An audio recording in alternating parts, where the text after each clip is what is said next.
सर्वेभ्यो नमो नमः। सभी का स्वागत है आज के इस वीडियो में। आज हम बीए पार्ट 2 एग्जामिनेशन 2019 संस्कृतम प्रथम प्रश्न पत्रम के पेपर को सॉल्व करेंगे। आज हम मुख्य तौर पर ये सॉल्व करने वाले हैं कि आगामी दिनों में जो हमारा संस्कृत का पेपर होने वाला है 24 तारीख को, वो किस तरीके का होगा उसको समझने के लिए हम 2019 का जो पेपर हुआ था उसको सॉल्व करने का प्रयास करेंगे। एक एक प्रश्न को उठाएंगे और सॉल्व करेंगे, जिससे रिवीजन भी हो जाएगा, आपका पेपर पैटर्न भी समझ में आ जाएगा और किस तरीके से अटैम्प्ट करने क्वेश्चन वो भी समझ में आ जाएंगे। तो आपको 3 घंटे मिलते हैं। 100 नंबर का पेपर होता है। टोटल प्रश्न 8 होते हैं। आपके पूरे पेपर के अंदर 8 प्रश्न होते हैं। पहला जो प्रश्न होता है वो होता है 2 श्लोकों का ससंदर्भ अनुवाद करना होता है। 15 अंक का होता है। मतलब जो लिखा हुआ है संस्कृत में उसको हिंदी में एज इट इज़ आपको लिखना है। 2 श्लोक आएंगे, दोनों करने। 2 श्लोकों की ससंदर्भ व्याख्या 20 अंक का है दूसरा प्रश्न। तीसरा प्रश्न आता है 5 प्रश्न संस्कृत में होंगे 10 अंक के। चौथा प्रश्न 3 छंदों की लक्षण, उदाहरण व लक्षण संगति 15 अंक की लिखनी है। फिर 5वां प्रश्न आता है संस्कृत साहित्य का इतिहास 10 अंक का। इसमें से आपको संस्कृत साहित्य का इतिहास से संबंधित कुछ प्रश्न आएंगे। फिर आता है 2 पर टिप्पणी करो, मतलब निम्नलिखित में 2 टॉपिक दिए होंगे आपको, उस पर आपको टिप्पणी करनी है 10 अंक का। 5 प्रश्न संस्कृत में 10 अंक से। अच्छा, ये जो 5 प्रश्न होंगे ये संस्कृत साहित्य से संबंधित हो गए, ठीक है। फिर 8वां जो अंतिम प्रश्न होगा वो होगा 5 पदों की प्रकृति पदे प्रत्यय लिखो, है ना। तो प्रत्यय से संबंधित आएंगे, ये भी 10 अंक का होगा। इस तरीके से जो पूरा पैटर्न है पेपर का वो मैंने आपके साथ डिस्कस कर लिया। अब 2019 का जो पेपर था उस पर चर्चा करते हैं। तो आप भी निकाल सकते हैं पेपर, बाकी यहाँ पर भी है। जो पहला प्रश्न आया था 2019 का वो था निम्नलिखित द्वयोः श्लोकयोः ससंदर्भ सहित अनुवादः करणीय। मतलब निम्नलिखित में से 2 श्लोकों की व्याख्या कीजिए। तो अपन करते हैं। सबसे पहला जो श्लोक है, अभी सारे श्लोक कहाँ से आ रहे हैं तो आपको पता ही है, अभिज्ञान शाकुंतलम नामक जो नाटक है वहाँ से आ रहे हैं। सरसी जब अनुविद्धम शैवले नापि रम्यम मलिनमपे हिमांशोर लक्ष्मम लक्ष्मीम तनोति इयमधिक मनुक्या वल्कले नापि तन्वी किमेविहि मधुराणाम मंडनम नाकृतीना। मोस्ट इम्पॉर्टेंट श्लोक है कि प्रस्तुत पद्य महाकवि कालिदास द्वारा रचित अभिज्ञान शाकुंतलम नामक नाटक में से लिया गया है। इस पद्य में राजा शकुंतला के सौंदर्य के बारे में कह रहा है, मतलब उसकी सुंदरता के बारे में कह रहा है। वह कहता है कि शकुंतला वल्कल में भी सुंदर लगती है। वल्कल का मतलब पेड़ की छालों से बने वस्त्र वल्कल कहलाते हैं। तो व्याख्या इसकी कर लीजिए कि राजा दुष्यंत वल्कल वस्त्रों में शकुंतला को देखकर कहता है कि वह इन वस्त्रों में भी सुंदर व मनोहर प्रतीत होती है। यद्यपि ये वल्कल वस्त्र इसके शरीर को शोभा नहीं देते, फिर भी इसका कमनीय स्वरूप इनसे अधिक शोभायमान लग रहा है। कहने का तात्पर्य यह है कि जो शकुंतला है वो इतनी सुंदर है कि उस पर जो वल्कल वस्त्र है ये भी अलंकार की तरह लग रहे हैं, गहने के रूप जैसे लग रहे हैं। जिस प्रकार सिवार घास से घिरा हुआ कमल शोभायमान लगता है, सिवार यानी जो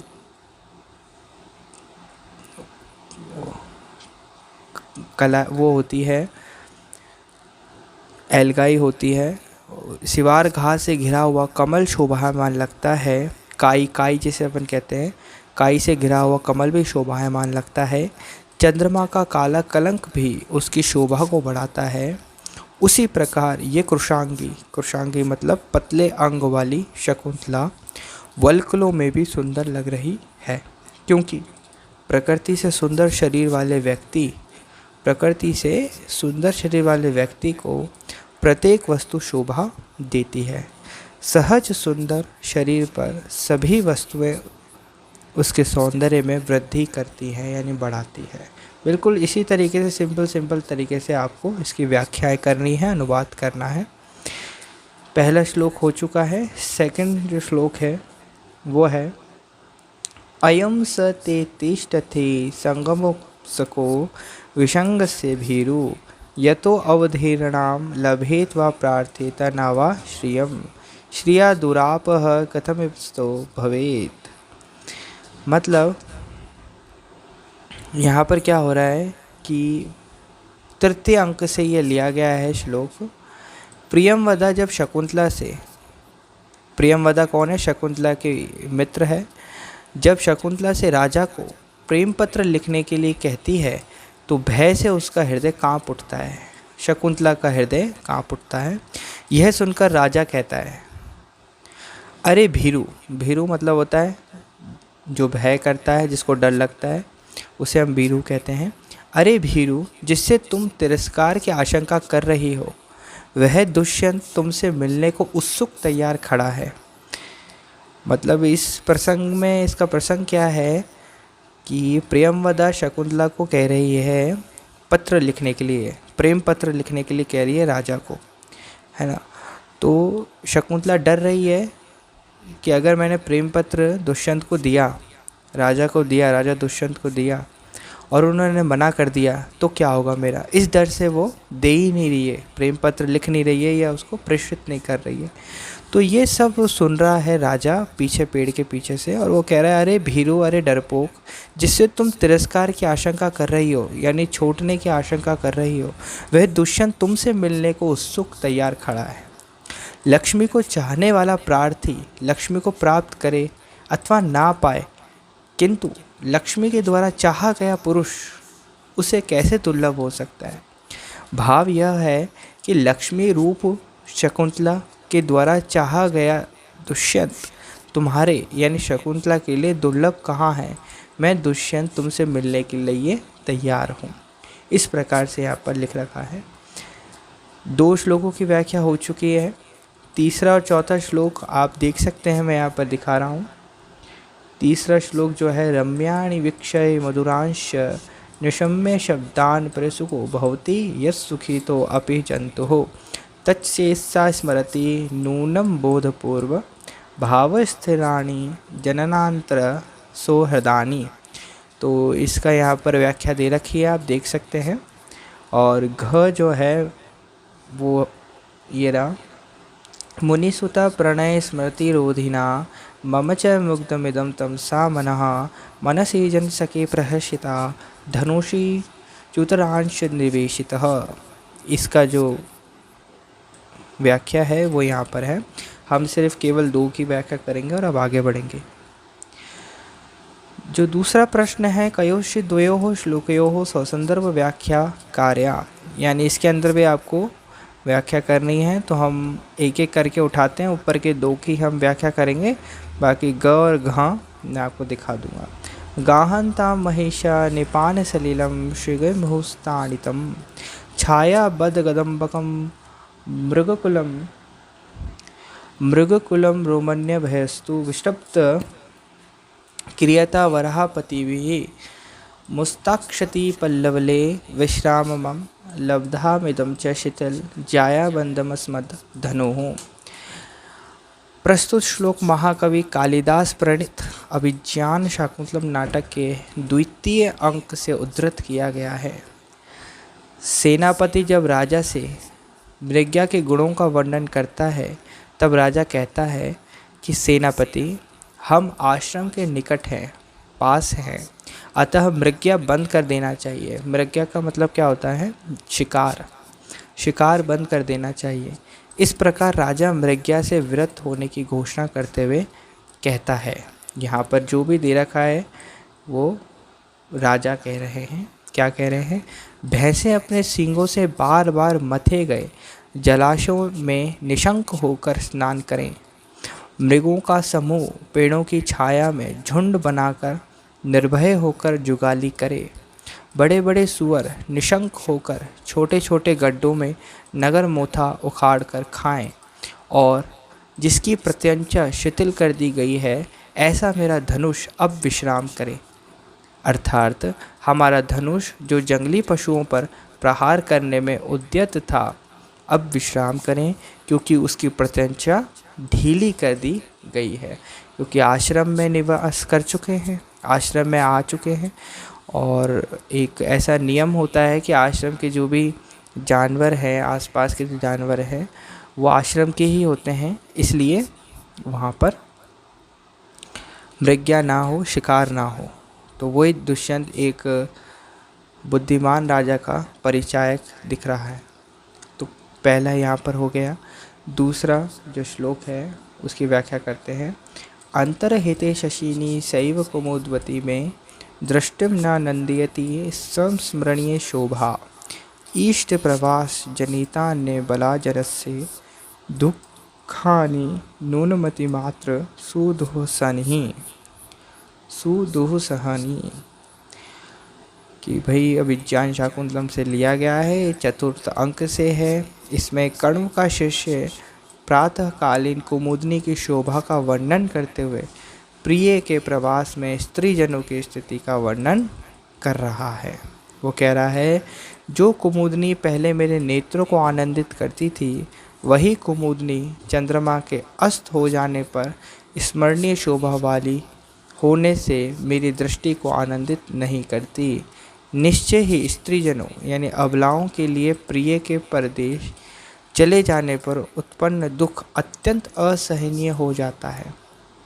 भाव यह है कि जिस प्रकार चंद्रमा के अस्त हो जाने पर कुमुदनी शोभाहीन हो जाती है, उसी प्रकार प्रियतम के परदेश चले जाने पर उत्पन्न कष्ट अत्यंत असह्य हो जाता है।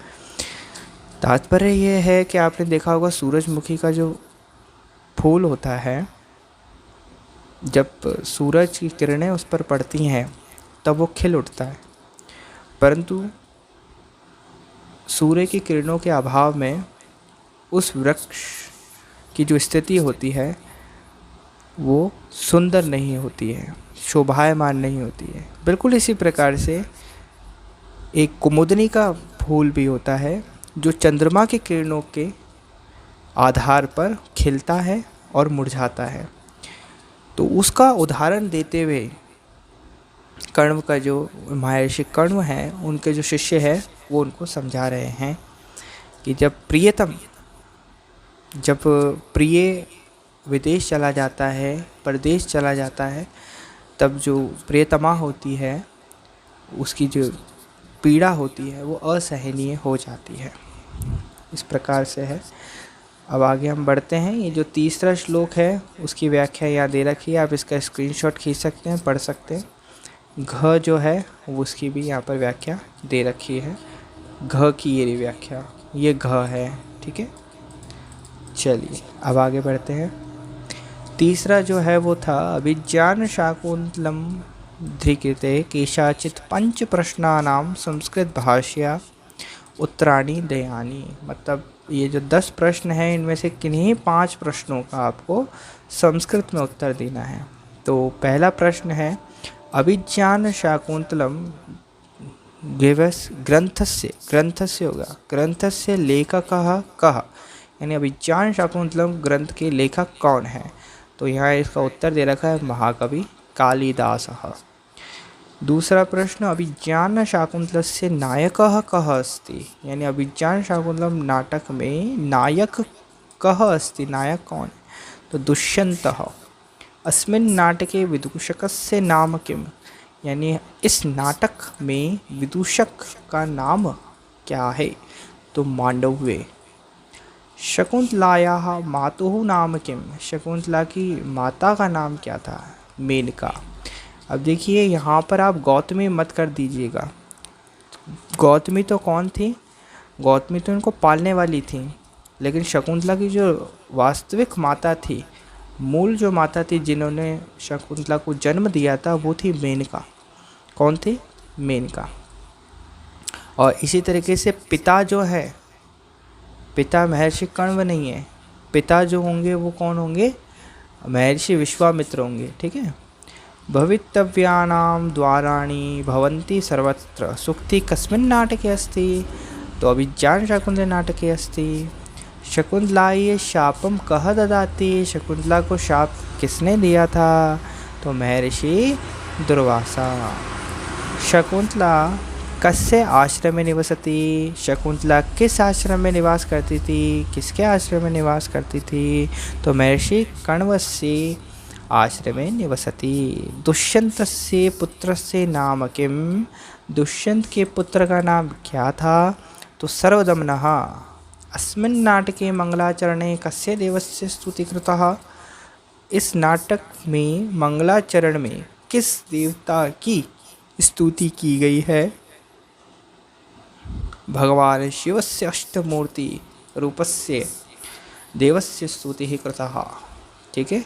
तो भगवान शिव जी की जो अष्टमूर्ति है उसकी सेवा की गई है। चलिए यहाँ पर ये हो गया कंप्लीट। अब हम बात कर लेते हैं चौथा प्रश्न, अधोलिखित छंदसाम केशाचित् त्रयाणां लक्षणम् उदाहरणं लक्षण संगतिश्च विवेचनीयाः। मतलब इसमें से त्रयाणां केशाचित् त्रयाणां यानी इनमें से 3 छंदों की आपको व्याख्या करनी है, लक्षण लिखना है, उनका उदाहरण लिखना है और लक्षण संगति लिखनी है। लक्षण का अर्थ ये होता है मतलब उसका सूत्र, उदाहरण उससे संबंधित कोई उदाहरण, और लक्षण संगति मतलब उदाहरण को स्पष्ट करना। सबसे पहले इंद्रव्रजा छंद है, इसकी बात कर लेते हैं। तो इंद्रव्रजा छंद का जो लक्षण है वो है स्यादीन्द्रव्रजा यदि तौ जगहु गः। एक बार मेरे साथ बोलेंगे, स्यादी इंद्रव्रजा यदि तौ जगौ गः। अर्थात इंद्रव्रजा छंद के प्रत्येक चरण में तगण, तगण, जगण और 2 अक्षर गुरु होते हैं। क्या है कि प्रत्येक जो चरण होता है, पाद होता है, उसमें तगण, तगण, जगण और 2 अक्षर गुरु होते हैं। गुरु मतलब दीर्घ होते हैं। ठीक है। उदाहरण के तौर पर एक श्लोक है, इस प्रकार इसमें 11 वर्ण होते हैं। कितने वर्ण होते हैं? 11 वर्ण होते हैं। उदाहरण के तौर पर आप इसका एक श्लोक याद कर सकते हैं, अतो हि कन्या परकीय एव तामद्य स एष परिगृहीतुः जातो ममायं विशदः प्रकाम प्रत्यपीडतन्या सव एवांतरात्मा। ठीक है। तो इसके अंदर से आप देख सकते हैं तगण और जगण और 2 अक्षर गुरु हैं। तो ये 2 अक्षर जो गुरु हैं वो ये रहे, जो गुरु हैं अक्षर ये वाले। तो यहाँ पर ये देख सकते हैं कि इस उदाहरण के प्रत्येक चरण में पहले 2 तगण फिर 1 जगण एवं 2 अक्षर गुरु हैं।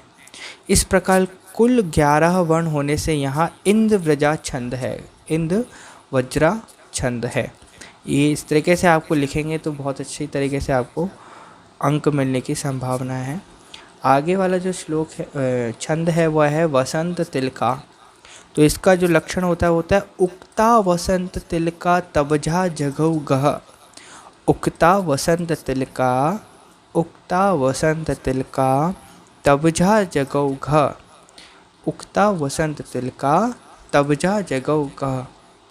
अर्थात वसंत तिलका छंद के प्रत्येक चरण में तगण, भगण, जगण, जगण और 2 अक्षर गुरु होते हैं। ठीक है। तो ये आपको याद रखना है। इस प्रकार के चरणों में 14 अक्षर होते हैं। जैसे इसका जो उदाहरण है वो आप ये देख सकते हैं, मुक्तेषु रश्मिषु निरायत पूर्व काया निष्कंप चामर शिखा निभृतो ध्रुवाणाः आत्मद्धो तेरपीरजोभीर लघन्याः धावन्ति मे मृगजवा क्षमेय वरथ्याः। इस पद्य के सभी चरणों में त भ ज ज ग ग के अनुसार गण व्यवस्था प्राप्त होती है, अतः इसमें वसंत तिलका छंद है। चलिए तीसरा है द्रुत विलंबित। तो द्रुत विलंबित का जो लक्षण है वह है द्रुत विलंबित महानभौ नभौ। द्रुत विलंबित महानभौ नभौ। द्रुत विलंबित महानभौ नभौ। अर्थात जहाँ नगण, गण, भगण और रगण हो उसे द्रुत विलंबित कहते हैं। इसके प्रत्येक चरण में 12 अक्षर होते हैं।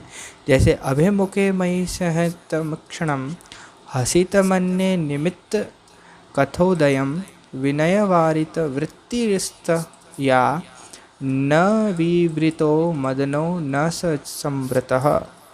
प्रत्येक चरण में 12 अक्षर वाले इस पद्य में न भ र के क्रम से गण व्यवस्था प्राप्त होने से यहाँ द्रुत विलंबित नामक छंद है। मैं यहाँ पर व्याख्या नहीं कर रहा हूँ क्योंकि समय इतना है नहीं। पूरे पेपर को अपन को कवर अप करना है एक ही वीडियो में, तो मुझे देखना पड़ेगा। मालिनी छंद है, तो मालिनी छंद क्या कुछ इस प्रकार से है, आप देख सकते हैं। वैसे मालिनी छंद प्रिय है और इसका ये वाला श्लोक तो और भी रमणीय है, इम्पॉर्टेंट भी है, तो आप मालिनी छंद पर ज़्यादा कर सकते हैं। न मया युतेयम मालिनी भोगी लोकई, यह आप याद कर सकते हैं। मालिनी छंद हो गया, स्त्रगधरा छंद हो गया और शार्दुल विक्रीडितम छंद हो गया, है ना। मैंने आपको सभी की व्याख्या करवा दी है, 3 की मैंने बोल के कर दी और 3 की मैंने आपको फ़ोटो दिखा दी। अब आगे बढ़ते हैं। 5वां प्रश्न है, रामायण से कथा सारम स्वशब्देषु लिखन्तु।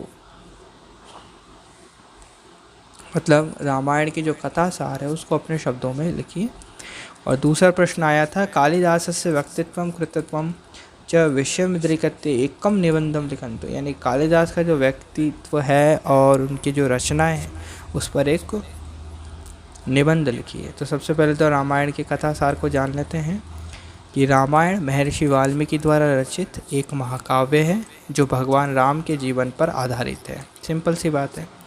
यह हिंदू धर्म के सबसे महत्वपूर्ण ग्रंथों में से एक है जो मर्यादा पुरुषोत्तम राम के चरित्र का वर्णन करता है। कथा की बात करें तो इसमें 7 कांड हैं, जिसमें पहला है बालकांड। बालकांड में अयोध्या के राजा दशरथ के 4 पुत्र थे, राम, भरत, लक्ष्मण और शत्रुघ्न। राम और सीता का विवाह हुआ। राजा दशरथ ने मंथरा के बहकावे में आकर राम को 14 वर्ष का वनवास और भरत को राजा का पद देने का वचन दिया। ये तो बात हो गई बालकांड की। अयोध्या कांड में राम, सीता और लक्ष्मण वनवास के लिए निकल पड़े। दशरथ का दुख से मृत्यु हो गई। ये था अयोध्या कांड। तीसरा है अरण्य कांड। वनवास में राम और सीता लक्ष्मण से अलग हो गए। रावण ने सीता का हरण कर लिया। फिर किष्किंधा कांड आता है। राम ने हनुमान और सुग्रीव से मित्रता की। सुग्रीव की सेना ने रावण के दूतों को पराजित किया। सुंदरकांड, हनुमान ने लंका में सीता का पता लगाया।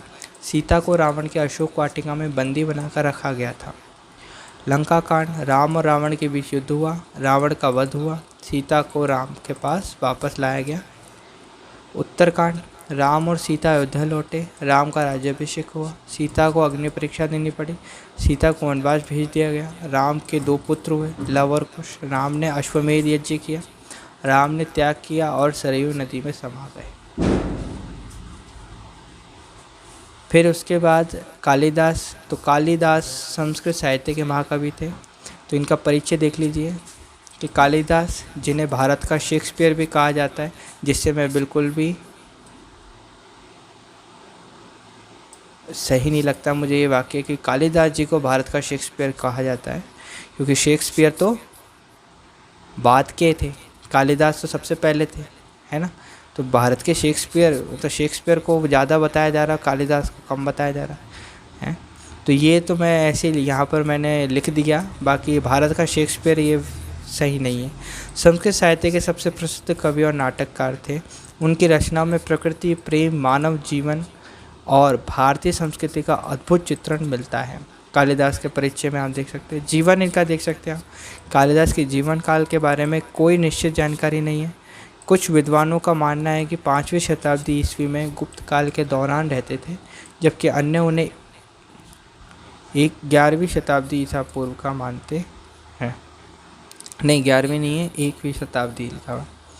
रचनाएं कालिदास ने नाटक, महाकाव्य और अन्य विधाओं में रचना लिखी। उनकी प्रमुख रचनाओं में शामिल हैं नाटक में अभिज्ञान शाकुंतलम, विक्रमोर्वशीयम, मालविकाग्निमित्रम और महाकाव्य में रघुवंशम और कुमार संभवम।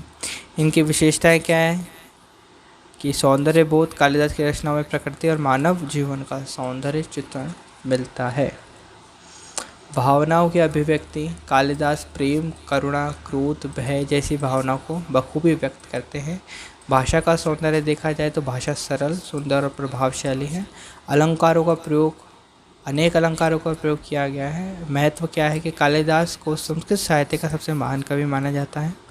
उनकी रचनाओं का अनुवाद दुनिया की कई भाषाओं में किया गया है और आज भी वो लोकप्रिय हैं। निष्कर्ष कह सकते हैं हम इसमें कि कालिदास ने भारतीय साहित्य और संस्कृति को समृद्ध करने में अमूल्य योगदान दिया है। उनकी रचनाएं आज भी प्रासंगिक हैं और हमें प्रेरणा देती हैं। छठा जो प्रश्न है वो है अधोलिखितेषु कयोचित् द्वयोः टिप्पणी कृतम्। तो इसके अंदर अपन को टिप्पणी करनी है कितनी भी दो की। तो हम सबसे पहले किरातार्जुनीयम की बात करते हैं। तो किरातार्जुनीयम महाकवि भारवी का एकमात्र महाकाव्य है, समझना। किरातार्जुनीयम महाकवि भारवी का एकमात्र महाकाव्य है। 5वीं और 6ठी शताब्दी के मध्य प्रसिद्धि को प्राप्त महाकवि भारवी का संपूर्ण पांडित्य उनकी रचना किरातार्जुनीयम पर ही अवलंबित है। मतलब महाकवि जो भारवी हैं उनको महाकवि की उपाधि केवल और केवल उनके एक ही कृति किरातार्जुनीयम के आधार पर मिली है। आप देख सकते हैं उन्होंने अपना संपूर्ण पांडित्य, यानी जो भी उन्होंने अपने जीवन में ज्ञान प्राप्त किया उसको अपनी इस किरातार्जुनीयम नामक कृति या रचना में डाल दिया, और जिसके कारण ही उनको महाकवि कहा जाता है। उनके उदात्त गुणों के कारण इसकी गणना बृहत्त्रयी में की गई है। बृहत्त्रयी का एक ग्रंथ भी है। बृहत्त्रयी में 3 ग्रंथ आते हैं, ठीक है, जिसमें से एक किरातार्जुनीयम में है और दूसरा है शिशुपाल वध और नैषधीय चरितम, ठीक है। तो अन्य 2 महाकाव्य भी हैं, मार्क द्वारा रचित शिशुपाल वध और श्री हर्षकृत नैषधीय चरितम। ये प्रश्न पूछ लिया जाता है कि बृहत्त्रयी में किन ग्रंथों को सम्मिलित किया जाता है। तो एक तो महाकवि भारवी द्वारा रचित किरातार्जुनीयम, दूसरा महाकवि माघ द्वारा रचित शिशुपाल वध और तीसरा श्री हर्ष द्वारा रचित नैषधीय चरित। अब हम बात कर लेते हैं किरातार्जुनीयम के बारे में। तो किरातार्जुनीयम में 12 सर्ग हैं। इसमें कौरवों पर विजय प्राप्ति के लिए अर्जुन का हिमालय पर्वत पर जाकर तपस्या करना, किरात वेशधारी शिव से युद्ध और प्रसन्न शिव से पाशुपत अस्त्र की प्राप्ति का वर्णन है। सिंपल सी बात है, ये ध्यान रखना। किरातार्जुनीयम में 12 सर्ग हैं और कौरवों को हराना है पांडवों को। तो अर्जुन क्या करते हैं, हिमालय पर्वत पर जाकर तपस्या करते हैं और वहाँ पर शिव, जिन्होंने किसका वेश धारण कर रखा है, किरात का वेश धारण कर रखा है, उनसे युद्ध करते हैं और शिव इस युद्ध से प्रसन्न होते हैं और प्रसन्न होकर शिव अर्जुन को कौरवों को हराने के लिए एक अस्त्र प्रदान करते हैं। और उस अस्त्र का नाम क्या है, पाशुपत। क्या नाम है, पाशुपत। बस इसी ही छोटी सी कथानक को पूरे किरातार्जुनीयम के 12 सर्गों में विस्तार से लिखा गया है। ऋतु, पर्वत, उपवन, जल क्रीड़ा, वन विहार, यात्रा आदि का सुविस्तृत वर्णन यहाँ किया गया है। द्यूत क्रीड़ा में पराजित अतएव वनवासी युधिष्ठिर द्वारा भेजा गया एक किरात लौटकर दुर्योधन की राज स्थिति का प्रथम सर्ग में वर्णन करता है। आगे 2 सर्गों में युधिष्ठिर द्रौपदी और अपने भाइयों के साथ परामर्श करते हैं। उन सर्गों में भारवी की राजनीति पटुता दर्शनीय है। चतुर्थ सर्ग में शरद ऋतु का तथा पंचम सर्ग में हिमालय का वर्णन है। आगे के सर्गों में प्रस्थान, सुरांगना, विहार, सुर सुंदरी संभोग आदि का वर्णन है। ये वर्णन इतने विस्तृत होते हैं कि एक एक विषय के लिए पूरा सर्ग समाप्त कर दिया गया है। इस महाकाव्य का कथानक तो अति लघु है, पर वर्णनों का इतना अधिक विस्तार है कि 18 सर्ग तक यह कथानक चलता रहा है, जबकि मुख्य कथानक अत्यंत लघु है। मैंने ऊपर ही आपको मुख्य कथानक बता दिया कि छोटी सी स्टोरी है, मतलब जो कथा है वो छोटी सी है, लेकिन उसका जो वर्णन किया गया है वो महाकवि भारवी ने बहुत ही दक्षता के साथ और बड़े ही सुविस्तृत ढंग से किया है। लिख रखा है आगे, ये एक अत्यल्प कथानक को लेकर एक विशालकाय महाकाव्य की रचना कर भारवी ने अपनी अद्भुत वर्णन शक्ति एवं मौलिक उद्भावनाओं एवं कल्पनाओं का परिचय दिया है। इस महाकाव्य का अंगिरस वीर है तथा श्रृंगार आदि रस अंग के रूप में व्यंजित है। यानी जो मेन जो मुख्य जो रस है इसके अंदर वो अंगी रस है, वीर रस है, वीर रस, ये आपको ध्यान रखना है। भारवी का महाकाव्य किरातार्जुनीयम बृहत्त्रयी का प्रथम रत्न है। ध्यान दीजिएगा, बृहत्त्रयी में मैंने आपको अभी बताया कि 3 रचनाएं आती हैं, कौन कौन सी एक बार मुझे बताइए। महाकवि भारवी द्वारा रचित किरातार्जुनीयम, महाकवि वाहक द्वारा रचित कौन सी थी, यहाँ देखिए, शिशुपाल वध, और श्री हर्ष, महाकवि श्री हर्ष द्वारा रचित नैषधीय चरित्र। तो ये आपको ध्यान रखना है। इसमें भाषा, भाव, काव्य सौंदर्य, रस परिपाक, वर्णन, चैत्रीय अलंकार, इस सब प्रकार के यहाँ पर आपको दे रखा है, यहाँ पर आप देख सकते हैं। और यहाँ पर कुछ श्लोक भी आप यहाँ से देख सकते हैं कि भारवी की भाषा में लालित्य, माधुर्य, प्रौढ़ता का सुंदर समन्वय मिलता है। इस तरीके से किरातार्जुन के बारे में लिख सकते हैं। दूसरा जो है वो है, ये किरातार्जुनम के बारे में ही लिखा हुआ है, आप इसका पोस्ट करके लिख सकते हैं। आगे हम बढ़ेंगे, पंचतंत्र के बारे में पढ़ते हैं। पंचतंत्र के लेखक विष्णु शर्मा हैं। इनको कथा मुख में सकल शास्त्र पारंगत, छात्रों में अति प्रिय और 80 वर्ष का वृद्ध व्यक्ति बताया गया है। चाणक्य का भी विष्णु शर्मा नाम प्रचलित था। तदनुसार बहुत से विद्वान विष्णु शर्मा और चाणक्य को एक ही मानकर इसका लेखक चाणक्य को ही मानते हैं, परंतु प्रस्तावना के श्लोकों में चाणक्य और विष्णु शर्मा को पृथक माना गया है। पंचतंत्र नीति कथा साहित्य का महत्वपूर्ण एवं प्राचीनतम ग्रंथ है। इसमें अत्यंत उपादेय कथाओं का संकलन है जो शिक्षाप्रद व मनोहर भी हैं। अनेक पद्यों के उद्धरण से वक्ता अपना मत परिपुष्ट करता है। इसकी शैली अत्यंत आकर्षक है। इसके रचना काल का पूरा पता नहीं है। ऐसा कहा जाता है कि ईसवी 6ठी शताब्दी में बादशाह नौशेखा के आदेश से बुर्जोई नामक हकीम ने पहलवी भाषा में इसका अनुवाद किया था। यद्यपि यह अनुवाद आज उपलब्ध नहीं होता है, तथापि इस उल्लेख से इस बात का पता चलता है कि 6ठी शताब्दी तक पंचतंत्र विख्यात हो चुका था। सीरियन और अरबियन रूपांतरों के नामों कलिलग हिमनग और कलिलह हिमनह से पता चलता है कि इस कथा के प्रमुख पात्रों सरटक और यमनक के नाम से यह कथा प्रसिद्ध रही होगी। यह कौटिल्य के अर्थशास्त्र से परवर्ती रचना है। इस प्रकार ये 300 ईस्वी पूर्व के लगभग की रचना स्वीकार की जाती है। इसके बाद आप देख सकते हैं पूरा इसमें पंचतंत्र के बारे में लिख रखा है। मैं ज़्यादा व्याख्या में नहीं जाऊंगा।